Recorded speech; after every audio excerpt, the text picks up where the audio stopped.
Ini line pertama. Tak sure sama ada boleh masuk semua ataupun separuh-separuh. Kemudian yang lagi lambat, dia akan buat the next line. So itu step dia banyak dah ya. First booking, of course kena ada nusuk dulu. Lepas tu booking, and then datang pada masanya pergi ke gate 37. Lepas tu dah ada lorong-lorongnya untuk checkpoints.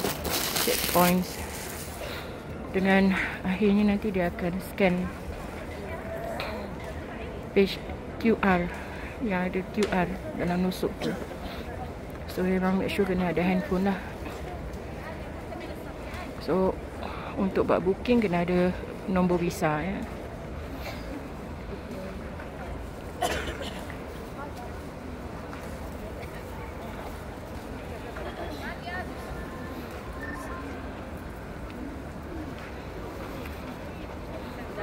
Siapa yang tak tahu, in case masih tak tahu kan, Raudah ni selain daripada mengunjungi Rasulullah, tapi sebab Rasulullah pernah cakap dah, antara rumahku dengan masjid tu adalah syurga.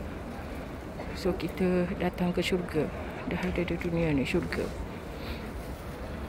Dia literally cakap macam tu kan.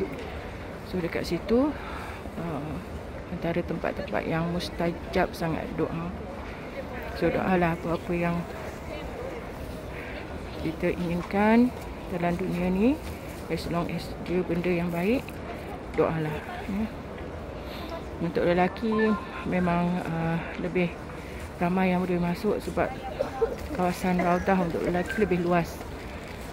Yang diorang juga boleh lalu di makam Rasulullah tanpa masuk ke Raudah, boleh lalu. So nak tahu tempatnya, dia adalah satu-satunya ada kubah hijau ni.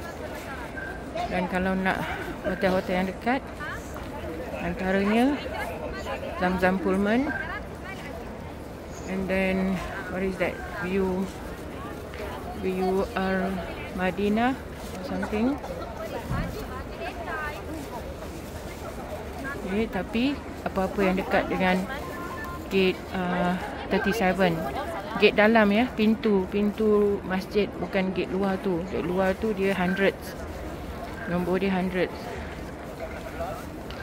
So kalau pintu 25 dia associate dengan gate 338, so ini mungkin gate 348 or something ya.